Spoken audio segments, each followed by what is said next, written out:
Hi there, and welcome to Fantasy for the Ages, the show where father and son sit down and talk about things within fantasy books. I'm the son of that equation, Zach. And I'm the father, Jim. Great to have you here with us today as we take time for one of our midweek specials, which we are now consistently streaming on live. I can't talk. Live streaming on YouTube. Now, it's only available typically live for our patrons, but you all get to see this eventually. And then we do drop the audio feed into our regular podcast. So if you're listening to this later and you can't see anything, you didn't do anything wrong. You're just listening to the audio. Now, you say we usually only do this for patrons. Is that something that's not going to be there every time? What's coming up that might be different? Well, we do have a special episode planned as we get to the end of The Dragon Reborn, book 3 of the Wheel of Time that our regular listeners know we've been working our way through. And we have 3 more episodes to record, and then the book's done. So then the following episode will be a special with guests from other podcasts on to talk about the book, talk about our love for the Wheel of Time, and that will be live streamed for everybody, not just patrons. Yep. So watch for information on that, and we'll hope that you can join us. Keep your ears and your eyes open. That's right. That's coming in January. You'll see it all over our Twitter and Facebook and Discord. We'll make sure if you're wanting to be here, you won't miss out. Now, I slightly put the cart before the horse there. How are you doing, Dad? Well, I'm muddling along. You're making it. Yeah, because I decided yesterday to do what is recommended by health authorities and got my booster shot for COVID. I'm already fully vaccinated all the way back in March and April. But now it was time. It's been long enough. I could get a booster dose, so I did. And that was last night. And today I'm dragging a little bit, a little achy. Nothing bad, but, I'm glad I don't have to work today. Definitely. Well, welcome to the land of the boosted. It's a glorious place. So are you telling me you're already boosted as well? Oh, I was boosted like a month ago. Well done, son. And maybe 2. What version did you get for your booster? The Pfizer boost. You stuck with Pfizer. It's I went with Moderna this time because that's what they had in stock. But it all works. Right. Yeah. All right. Very good.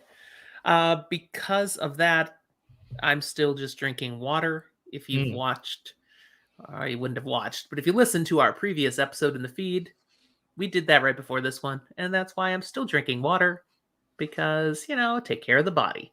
How are you doing today, Zach? I'm doing well.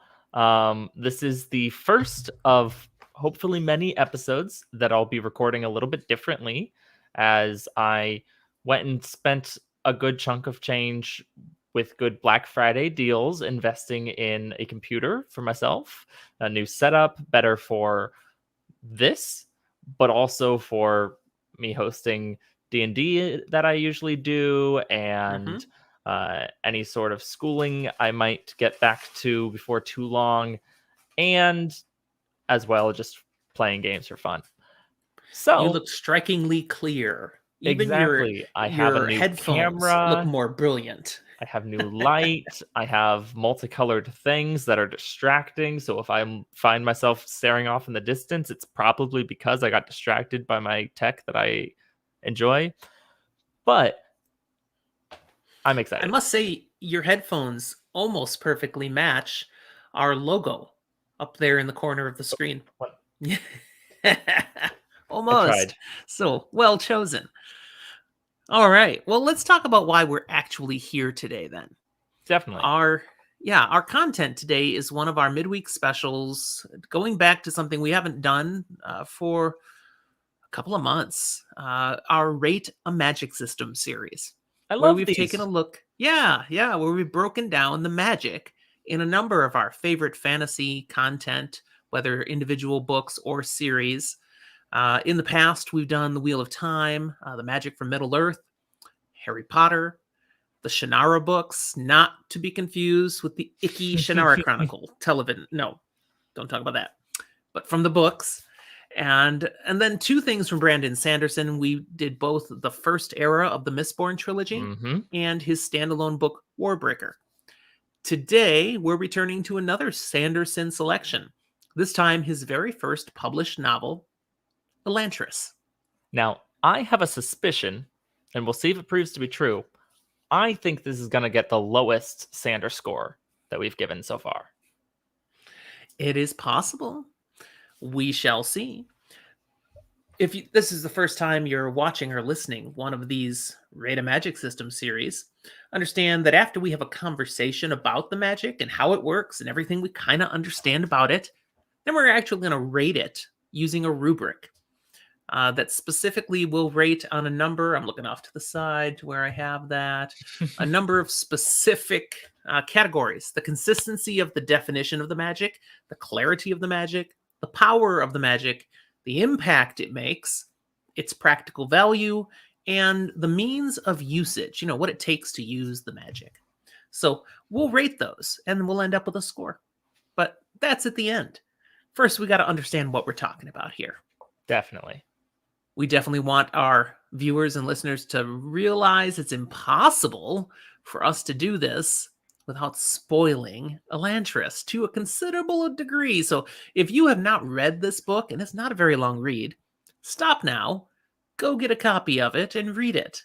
Mm-hmm. This will be waiting for you afterwards. While we do try to maintain spoiler light, and these midweek episodes aren't really an exception for that. Sometimes they can be, but this one, these magic systems, we try not to be too bad. This one in particular will reveal some major plot points that you want to have read it first. It's impossible to fully talk about the Magic series without completely spoiling some of the biggest reveals. So you've been warned. If you don't care about spoilers, well, hang on with us. But I care about spoilers, so I hope we don't do that to you. I would just keep listening, but I'm a heathen who reads books wrong. You are so wrong. So wrong. I don't know how I failed. All right. Zach, I read Elantris, oh goodness, almost a year ago. You've read it more recently. A little bit. Yeah, what did you think of it? Maybe a month. I enjoyed it. It's weird that I have to say it that way. It's told through like 3 different perspectives, and one of those perspectives I really enjoyed. One of them I found interesting, but I often didn't want to actually bother with the chapter and had to force my way through. And the last of those 3,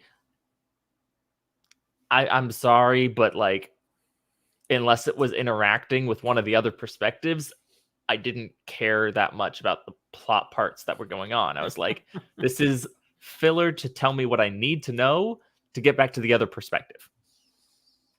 Okay. But you made it through.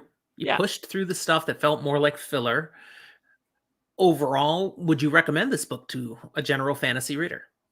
It definitely would not be my first thing that I would recommend to someone. It is an enjoyable read overall, and so I would recommend it to people. But I think the biggest category of people that I actually would recommend this to is if you've already read some Brandon Sanderson. If you're looking to kind of fill out his Cosmere, that's where I'm going to say you need to read this. You can't just like let it be. And I think when eventually he publishes more in this world, which he does plan to do, then I'll be more willing to recommend it to just an average fantasy reader, not one who's specifically interested in Sanderson. But currently, that's kind of where I stand. That was a really convoluted answer to what I thought was a pretty simple question. I don't do yes or no's. You should know that by now. So you mentioned the Cosmere. If you're not familiar with Brandon Sanderson's works, you shouldn't be listening anymore. But let's just acknowledge the fact that Sanderson has written a lot of different things. He is an extremely prolific author, but the majority of his works are part of a greater Cosmere universe that he set these things in. Elantris is one of those. So there are aspects of this story that have tie-ins and connections to other books from the Cosmere. Now, you don't have to have read any of the other Cosmere books to fully get and appreciate the story. That being said, once you have those other connections, you get a deeper understanding. I will say that some of the elements to this magic system, I don't think we will fully explain, because I believe there are elements Cosmere based that are explained elsewhere, and we don't get it from the book exactly. So we will explain as we can then. Okay. So what do you recall of the magic system? I mean, we've got a world here that starts out prior to the main action with people, the Elantrians, who are very powerful, magically imbued, endowed, and then something happens to the magic system and they become quite the opposite. Nasty. So what was going on there? What the heck? Well, the biggest and best thing that we need to talk about to understand the magic of Elantris is the door. Not DOOR. Nope, you can't open this one and go through it. But rather DOR. It's explained in the series as a kind of force that runs through everything. It feels very Sounds like Star Wars, the midichlorians. Force, midichlorians. Yeah, it feels that way. But like, Totally. it also just kind of goes into a lot of ideas of connectedness and energy work and being in tune with the world around you. And I think it's very cool, but it talks about like this being a separate thing that is also tied to any and all things living and non-living.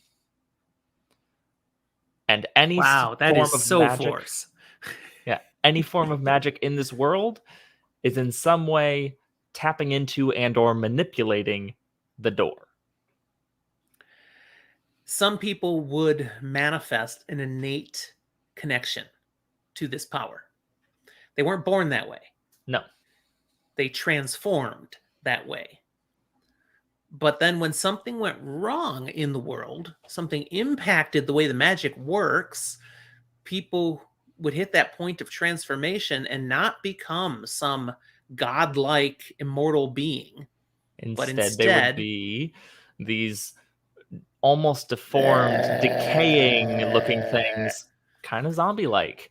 Yes. And as we see through the series or the book, kind of in a form of stasis, a pause, hearts not beating, not needing to eat necessarily, and any form of pain being felt constantly. Yes, that was one of the most impactful parts of it to me when I read it, that they could still be hurt, but they couldn't heal. They wouldn't die from their injuries. They would just be stuck with whatever flaw, whatever injury. It's always there, like it just happened. The crazy part is stubbed like toe is stubbed forever. And a cut, you're forever feeling that cut, but it never bleeds. That's right. These things won't kill you. And in a way, if you're injured enough, death is a release. They don't have that. So people can be so injured they ought to be dead, and yet they're still there just in agony. Now, that being said, I do believe it is possible to kill. Just very, very difficult.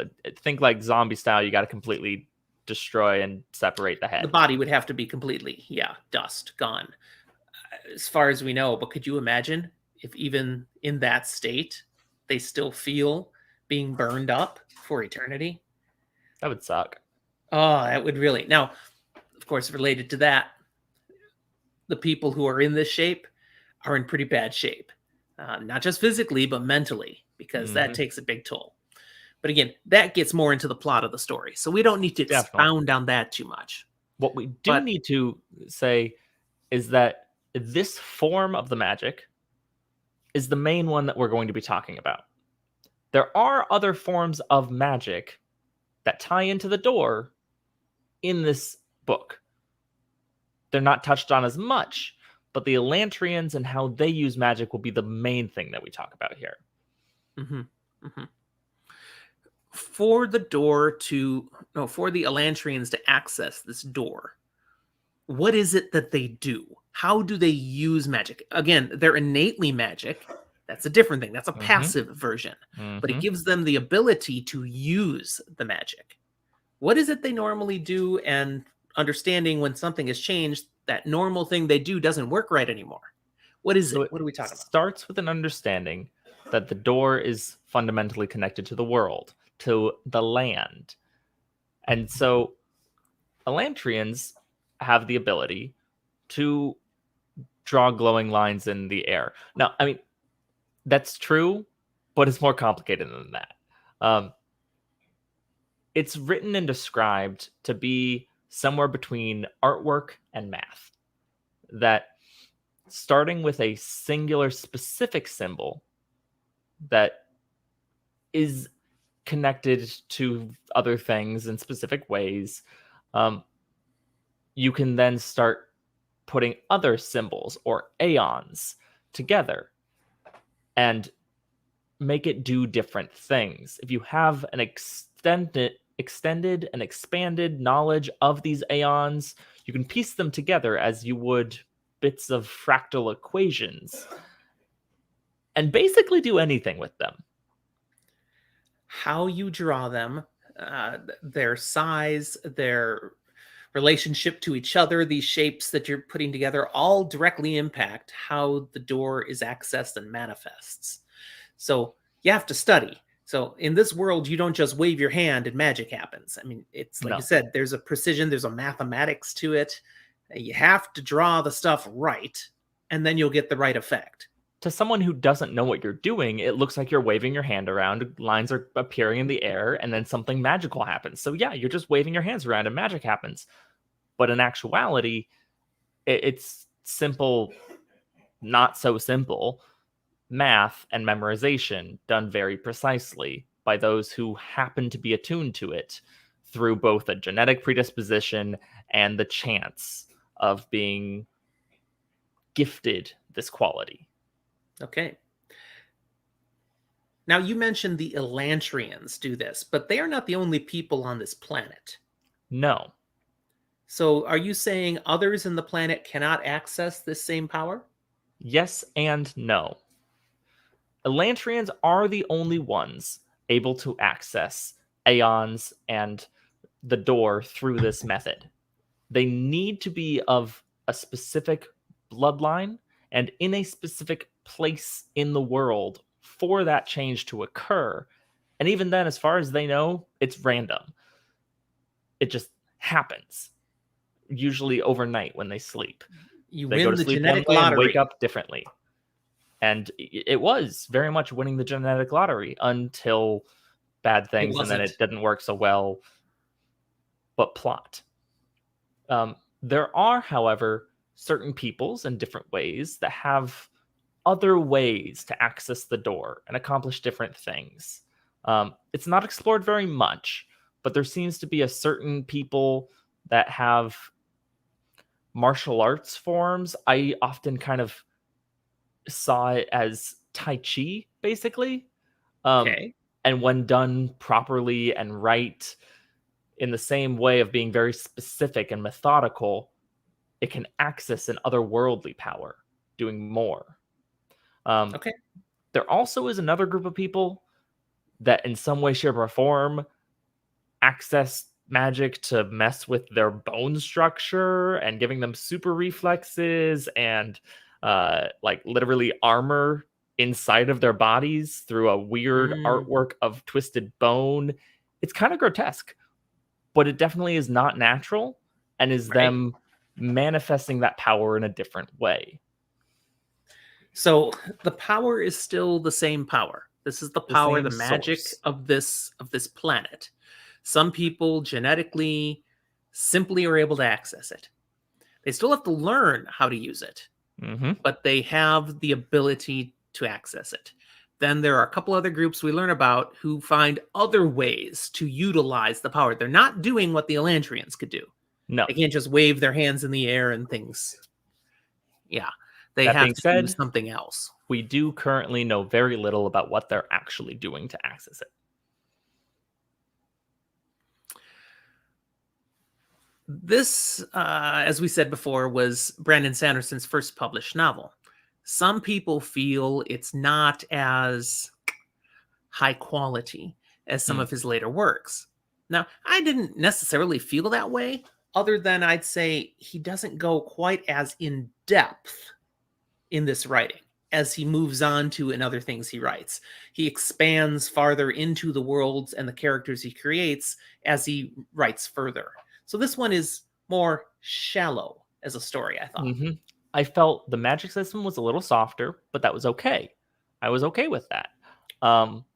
However, it felt a little more tuned into political things as the main driving forces of the story, which is a Sanderson thing, and was okay, but done in a way where I was hopping around and, like I described, was mostly interested in one of the three perspectives. Mhm.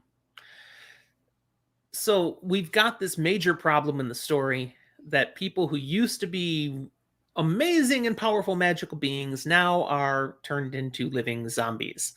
And it's a horrible existence. But that changes in the end. Yes. Okay. They're able to bring the magic back, but the magic didn't go away. No.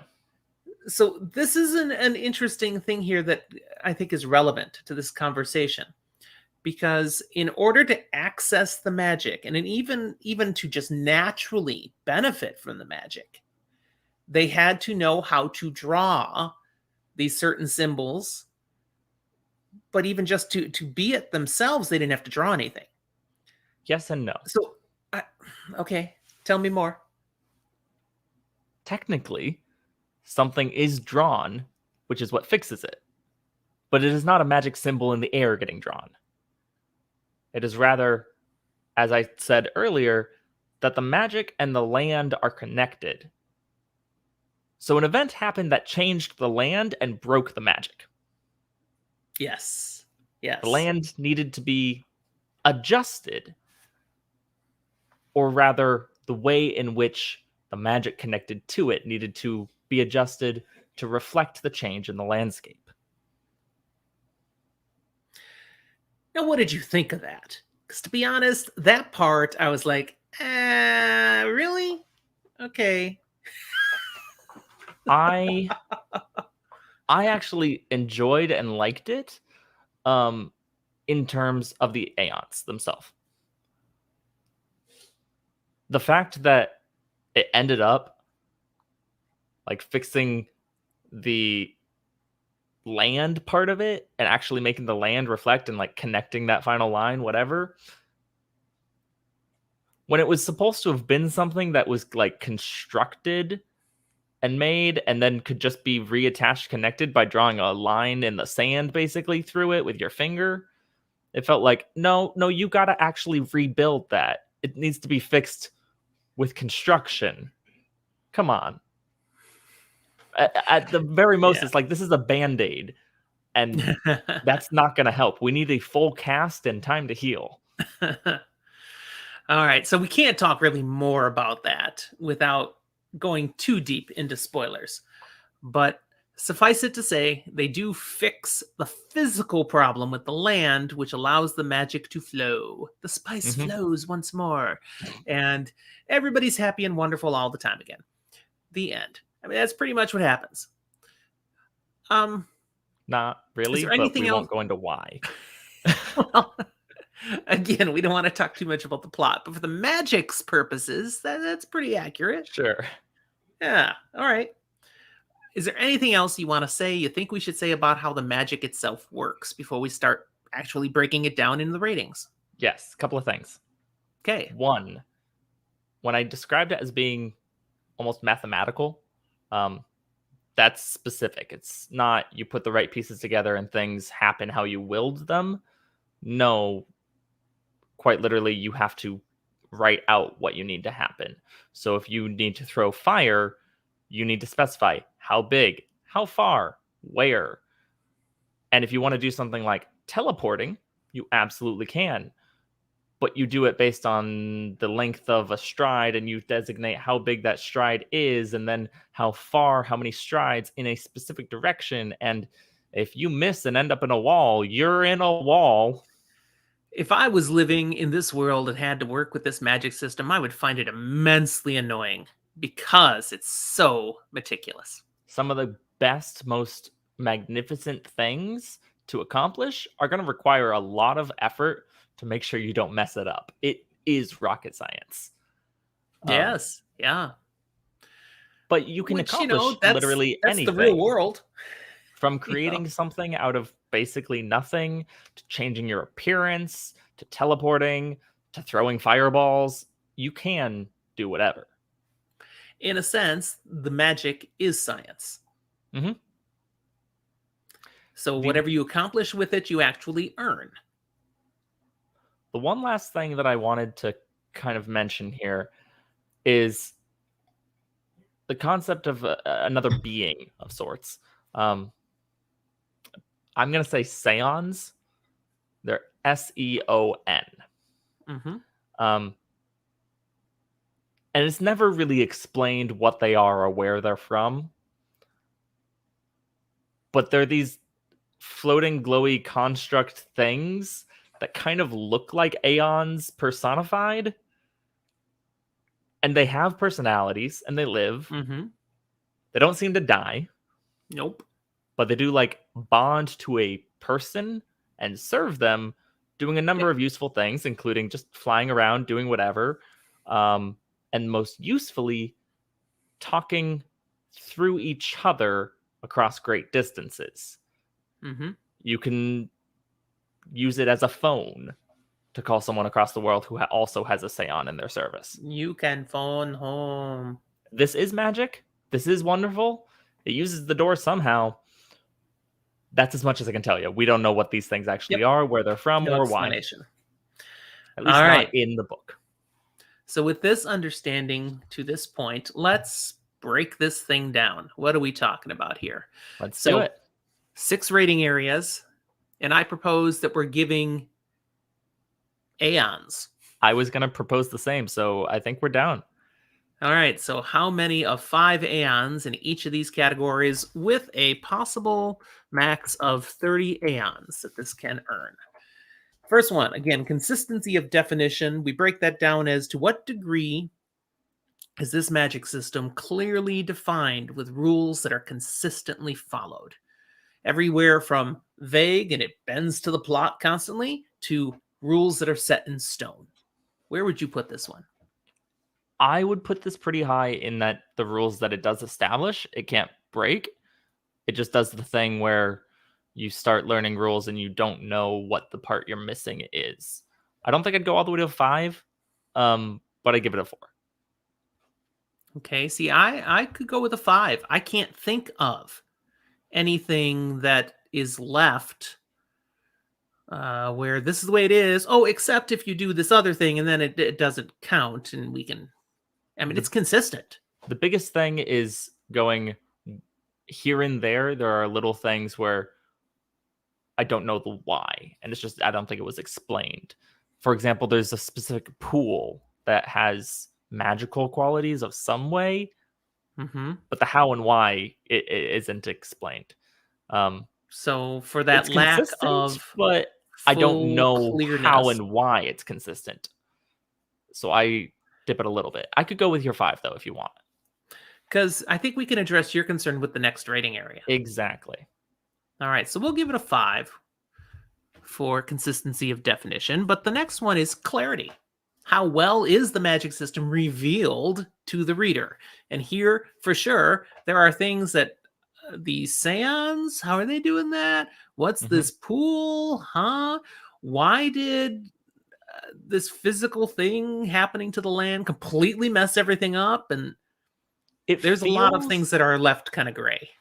It feels like this is a score that once a second and or third book is eventually written will go up tremendously as more and more is revealed. But off of just this first book, there's just so much left as a mystery. And I think it's okay for the purpose of the story. It works very well, but it's not clear enough. Also, add in the fact that we know aeons, and included in the glossary is what they look like, but how they interact with each other, like, I couldn't try and draw out the aeons in the correct formulas because it's explained that it's done, but not how. And I think that's okay, but technically a little unclear. So, bottom is clear as mud, top is crystal clear. Do we want to go middle of the road? A working knowledge? Yes.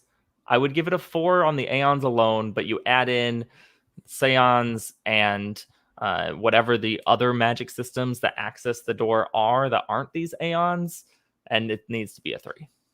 Okay, 3 it is. Power is our next one. Just how strong is this magic? Now, I would bring up the point that you said earlier. If you do it right with the correct math and drawing, you can pretty much do anything. Oh yeah, no, if you do it right, I give this a 5. And we saw godlike Elantrians before everything went south. It's And described as basically a utopia where all you need is aeons in the door and everything is taken care of. The merchants hated it because they didn't have business. aeons in the door. It sounds like a rock band. Why Okay, not? we're giving it 5, godlike. All right. Impact. How much does magic impact this world and the story being shared? On the one hand, I say this is high. However, on the other hand, I felt like the novel was a lot more politically driven, using magic as simply a piece of that. I think of, though, how one of our core characters is one of those that right at the beginning of the story just wakes up one morning and he's turned to zombie, and bam, everything changes. That's pretty powerful. That's pretty strong impact. Likewise, before things went south, if you won that genetic lottery, life is wonderful all the time. It has a pretty significant impact.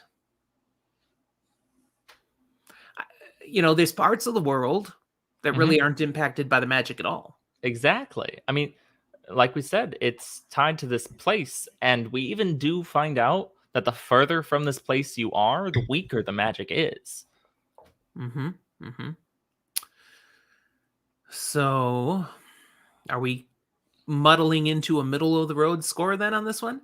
I think so. Because if you are an Elantrian in Elantris, huge. If you're a farmer on the other side of the world, it might as well not exist. So we gave it the score 3, typical. All right, let's talk about practical value. What good does the magic system do in the world? Are we highly significant? Is there little value? Kind of depends on whether it's working or not. Yeah, I'm gonna go with the working side here and give it like a 4 in my brain. Because I like again, that, actually. if you're an Elantrian, if you're an Elantris, if you're in a surrounding area, it's great. If you're really sick with something and you know you can go there to get fixed, it's great. If you're across the world and never go, you may never be impacted. It may not matter, whatever. Right. And it's that very tied to location that is why I agree with you. I'd say a 4. Yeah. I mean, the Elantrians were happy to heal anyone who showed up. Yeah, but you had to show up. Kind of hard to travel half a world. All right, our last rating area is means of usage. What does it take of a person to use the magic? This is going to be pretty low for me. Yeah. Because you have to win a genetic lottery and get chosen and be in the right place. And you have to... Wait. Win a genetic lottery and get chosen? You have to... If you won the genetic lottery, you were chosen. Nope. Because you can have the right genetics and still not go through the change. No. Okay, I'm saying you won the genetic lottery if you go through the change. Gotcha. Just being a Elantrian isn't winning the genetic lottery. Purely tied into it. I didn't hear the first part of what you said. You have to go through the change to be a Elantrian. Otherwise, you're not. You're Like you still live, Airlonian. yeah, you live in that area. So if you're Elantrian, you won the genetic lottery. Sure, semantics. Point is, you need to be ridiculously lucky, or for a small period of time, like 10 years, unlucky. Plus, incredibly skilled and knowledgeable about very specific things and how to use them. One might posit there are some Elantrians who weren't very good with magic because they didn't have the patience or the skill to use the more complicated Oh, yeah. aeons. But at the same time, they didn't. Am I remembering this right? I mean, when you're an Elantrian, you don't age. I believe that's correct. So you have all the time in the world to eventually get really, really good at stuff. Given enough time, you can get good at just about anything. I want to agree with you, but I also know that demands that it be long time, because we also have characters who are very good at like everything they do except a couple things, and they spend all their time trying those couple things and they Yeah. still suck at them. Okay, so what are you suggesting as a score then? A 1 or a 2? I think a 2. Okay. I think. I mean, you could have made an argument for 1, and I'm not sure I would have been able to defeat you. I could have made an argument for a 1. And but honestly, you know, if you win the lottery, you can do magic. Boom. It's just a matter of learning the ways. Here's why I'm giving it a 2. The unknown. What is going on with Scions and how they do what they do seems natural to them. These other methods that we don't know exactly how and why they're doing magic, but they are doing magic. Those things I kind of put together and go, there is more. It's not just this ridiculously complicated thing, and maybe those are ridiculously complicated too, but maybe not. So I'm going to hopefully give it a 2. Okay. I also really enjoy that we are on video here as well. So as you were fumbling around there, that's going to be there. Yeah, it is. I mean, did you see it? It's this one here. The no earbud just literally happened. fell out of my ear. I'm like, what the heck? Okay. Rejected. All right. So this gives us a grand total of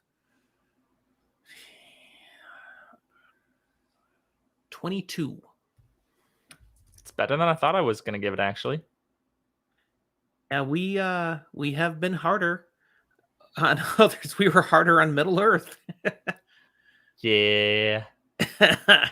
Well, we've been told that we are Brandon rating these Sanderson. like hard magic systems. And we kind of are. We are.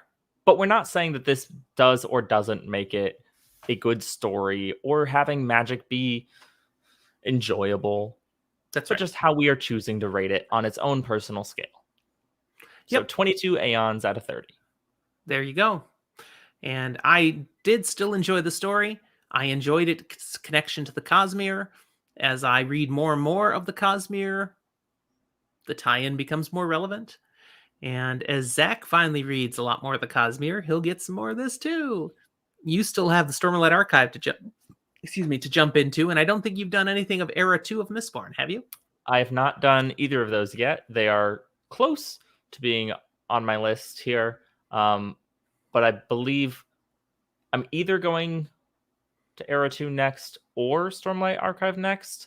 And then somewhere in there, I'm reading bits and pieces that will be in the, what is it? Arcanum Unbounded? The anthology? Arcanus Unbounded. Yeah, anyways, yeah. I have a planned now reread of Era 2 because Sanderson has given a publication date for the last book in Era 2. So before I can read that, I got to get fresh again on those books. It's been too long. All right. I think that's where we're going to stop here today, right? Yeah. So if you enjoyed listening to this episode, appreciated the content, appreciated the style, whether Zach's hip, suave look or my old fuddy-duddy approach, either way, we invite you to like this video or subscribe and give us a star rating on Apple Podcast or wherever you listen. If you're listening to the audio feed, we appreciate that you're sharing the joy with us. Lots of fun. We're glad to do this. We also would love to interact with you on a higher level. Come find us on Twitter, Facebook. Well, I said a higher level, so Facebook's probably not the way to go. But Twitter, Instagram, Discord. We've got a Discord server that's a hop-in place. Lots of good conversations and all sorts of fantasy and science fiction. Join us and get to know a lot of the other fans, readers that share our interests and are there on Discord on a regular basis. And if you want to go next level, we do have a Patreon page, so you can connect there, participate in our recordings live. We've had someone with us here from our Discordians throughout this one, and we always love it when people can fit in the time to listen. So there you go. You got options. We hope to hear from you, and until then, we'll talk to you next time. I'm just going to awkwardly